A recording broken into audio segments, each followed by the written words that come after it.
War zone से लगातार आ रही हैं दिल दहला देने वाली खबरें और अब तो इजराइल के अटैक को नरसंहार तक कहा जा रहा है। ताजा अपडेट आपको बता दें, इजराइल ने एक बार फिर फलस्तीनी नागरिकों पर कहर बरपा दिया है। मध्य गजा पट्टी के नुसीरात शरणार्थी शिविर पर इजरायली सेना ने हवाई हमला किया। इस हमले में 25 से ज्यादा लोगों की मौत हो गई है।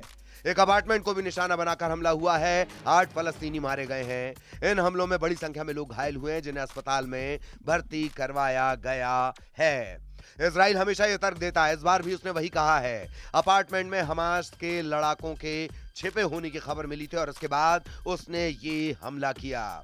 इधर फलस्तीनी स्वास्थ्य अधिकारियों का कहना है कि इजराइल के हमले में मारे गए सभी आम लोग हैं। इन्हें इजराइल ने निशाना बनाया है। फलस्तीनी स्वास्थ्य अधिकारियों का यह भी दावा है कि इजरायली सैन्य हमलों में 33 लोग मारे गए हैं। अलग अलग जो न्यूज एजेंसियां, उनका भी यह कहना है कि इजराइल ने हाल के दिनों में गजा में अपने हवाई हमले तेज कर दिए हैं, वो भी ऐसे समय जब 1 साल से जारी इजरायली बमबारी को रुकवाने के लिए बातचीत का दौर चल रहा है। ताजे हमले में 25 से ज्यादा लोगों के मारे जाने की बात कही जा रही है। फलस्तीन की तरफ से यह कहा जा रहा है कि 33 से ज्यादा लोग इसमें मरे हैं। एक तरफ बातचीत का दौर चल रहा है, इजरायली बमबारी को रुकवाने के लिए बातचीत का दौर चल रहा है, और दूसरी तरफ इजराइल की आईडीएफ लगातार हमले कर रही है। कतर से लेकर मिस्र तक गजा में युद्ध विराम के लिए बातचीत चल रही है। अमेरिकी विदेश मंत्री और राष्ट्रीय सुरक्षा सलाहकार इजराइल के दौरे पर हैं, बावजूद इसके हमले रुकने का नाम नहीं ले रहे। अमेरिकी जो प्रतिनिधिमंडल है, विदेश मंत्री हैं, राष्ट्रीय सुरक्षा सलाहकार हैं, वो कोशिश ये कर रहे हैं कि किसी भी तरह ये हमला रुक जाए, ये जो लगातार इजराइल के हमले हैं वो रुक जाएं। लेकिन इसके बीच भी अब तक जो हमला हुआ है, एक आंकड़ा जो आपको परेशान कर सकता है, 45,000 से ज्यादा फलस्तीनियों की मौत गजा में अब तक हो गई, और जो ताजा हमला है उसमें 25 से ज्यादा लोगों के मारे जाने की बात सामने आ रही है। फलस्तीन के अधिकारियों का कहना है कि 33 लोग मरे हुए हैं। इधर प्रधानमंत्री बेंजामिन नेतन्याहू को युद्ध विराम के लिए मनाने की कोशिश लगातार हो रही है। कुछ समय पहले ये कतर ने गजा में युद्ध विराम और बंधकों की अदला बदली के लिए मध्यस्थता मीडिएटर तक बनने का ऐलान किया था। कतर की तरफ से माजिद बिन मोहम्मद अल अंसारी ने इसकी जानकारी देते हुए कहा था, कतर युद्ध विराम से जुड़े मध्यस्थों के साथ है। यह भी कहा गया कि हम सभी पक्षों को सुन रहे हैं। यह कहना उचित नहीं है कि दबाव एक पक्ष पर होना चाहिए, दोनों पक्षों पर दबाव डालना होगा। कुछ सकारात्मक संकेत भी मिले, लेकिन उसके बीच इस हमले की खबर आई है। नवंबर में भी कतर ने मुख्य मध्यस्थ के रूप में खुद को यह कहते हुए अलग कर लिया था कि हमास और इजराइल दोनों बातचीत में गंभीरता नहीं दिखा रहे, लेकिन एक बार फिर कतर ने अपनी दिलचस्पी दिखाई है। कतर का कहना है कि वो मध्यस्थ मीडिएटर बनने के लिए तैयार है। एक और अपडेट, गाजा में बंधक बनाए गए इजरायली नागरिकों की रिहाई के लिए जो विरोध प्रदर्शन का दौर है वो भी लगातार चल रहा है। शनिवार को एक बार फिर हजारों प्रदर्शनकारी राजधानी तेल अवीव की सड़कों पर नजर आए हैं। इजराइल की सरकार से बंधकों की रिहाई के लिए गाजा में बमबारी रोकने और हमास से तुरंत समझौते की मांग की गई। बंधक बनाए गए लोगों के परिजनों और दोस्तों को यह डर है कि ऐसे में वो मारे जा सकते हैं। यह प्रदर्शन तब हो रहा है जब गजा में युद्ध विराम और बंधकों की रिहाई के लिए जो अमेरिकन विदेश मंत्री एंटनी ब्लिंकन, वो लगातार मध्य पूर्व के देशों का दौरा कर रहे हैं। प्रदर्शनकारियों ने इजरायली प्रधानमंत्री बेंजामिन नेतन्याहू से इस्तीफा तक मांग लिया है।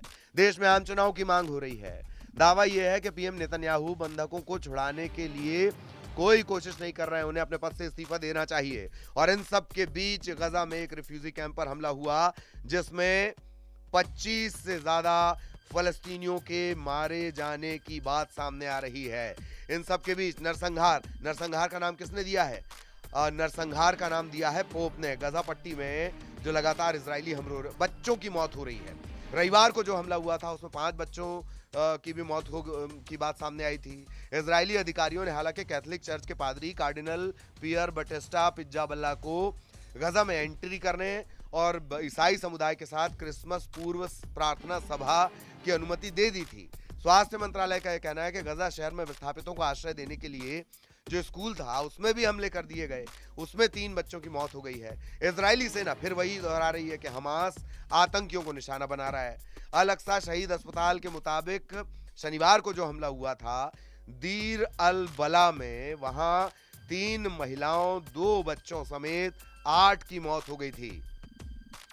इधर गजा में चूंकि क्रिसमस का भी त्योहार आने को है, वेटिकन के जो दूत हैं वो गजा के ईसाइयों के साथ सामूहिक प्रार्थना भी कर रहे हैं। गजा शहर के होली फैमिली चर्च में कई श्रद्धालु इकट्ठा हुए और एक तरफ इकट्ठा होकर क्रिसमस मनाने की तैयारी चल रही है, प्रार्थनाएं की जा रही हैं और उसी दौरान इजरायली ड्रोन की जो आवाजें हैं, दहशत पैदा करने वाली आवाजें हैं, वो आ रही हैं। पोप ने तो ये तक कह दिया, पोप ये कह रहे हैं कि जांच की जाए इसकी। ये एक तरह से गजा में इजराइल की कार्रवाई जो है, एक्शन जो है, ये नरसंहार है। एमनेस्टी इंटरनेशनल और ह्यूमन राइट्स वॉच ने इजराइल की कार्रवाई की निंदा तक कर दी है। इंटरनेशनल कोर्ट दक्षिण अफ्रीका इजराइल के खिलाफ लगाए गए नरसंहार के आरोपों की जांच कर रहा है, ये भी जानकारी बीच में आई थी। अब इजराइल की सेना बार बार कह रही है कि एक इस्लामिक जिहाद आतंकवादी पर यह हमला किया गया था, जबकि स्थानीय अस्पताल अलग अलग बातें कर रहे हैं। बच्चों तक की मौत हुई है। हमास का इजराइल इससे पहले 7 अक्टूबर 2023 को हमास के नेतृत्व में आतंकियों ने दक्षिणी इजराइल पर हमला किया था, 1200 लोगों की हत्या कर दी थी, 250 को अगवा कर लिया था और तब से जो ये सिलसिला है ये लगातार चल रहा है। इन सब के बीच जो ताज़ा हमला है, गाजा में जो ताज़ा हमला हुआ है, हवाई हमला, इसमें 25 से ज़्यादा फलस्तीनी मारे गए हैं। रविवार को इस हमले की बात निकलकर सामने आ रही है तो फलस्तीनी अधिकारियों की तरफ से कहा जा रहा है कि इसमें ज्यादातर जो मरने वाले हैं वो सिविलियंस हैं, आम नागरिक हैं। लेकिन आईडीएफ बार बार क्या तर्क देती है कि हम जहां भी हमला कर रहे हैं वहां हमें आतंकियों के छिपे होने का इनपुट मिलता है और तभी इजराइल की जो डिफेंस फोर्स है वो हमला करती है। एक समाचार एजेंसी ये भी कह रही है कि मूसा बिन नुसैर स्कूल पर इजरायली बमबारी हुई, 3 बच्चों 2 महिलाओं समेत कम से कम 8 से 9 लोगों के मारे जाने की बात सामने आ रही है। लेकिन इजराइल इसे भी सिरे से खारिज कर रहा है। इजरायली डिफेंस फोर्स ये कह रही है कि वायुसेना ने गजा पट्टी में कमांड एंड कंट्रोल सेंटर के अंदर हमास आतंकियों पर सटीक हमला किया। वो तो कह रहा है कि सटीक हमले हैं, लेकिन फलस्तीन की तरफ से जो बात आ रही है, अलग जो एजेंसियों की तरफ से बात आ रही है, जो स्वास्थ्य अधिकारी कह रहे हैं, वो कह रहे हैं कि अब स्कूल को निशाना बनाया जा रहा है, शरणार्थी शिविरों को निशाना बनाया जा रहा है और आईडीएफ के जो सैनिक हैं, आईडीएफ के जो सैनिक हैं, जो इजराइल की डिफेंस फोर्स है, वो लगातार जो शरणार्थी शिविर है उन्हें निशाना बना रहे हैं, स्कूल को निशाना बना रहे हैं, सिविलियंस को निशाना बना रहे हैं। यही वजह है कि अब इसे पोप की तरफ से नरसंहार करार दिया गया है। ताज़ा हमला जिसको लेकर हम ये सारी जानकारी आपको दे रहे हैं, नॉर्थ के गजा में नॉर्थ के आखिरी अस्पताल पर भी इजराइल ने हमला कर दिया है।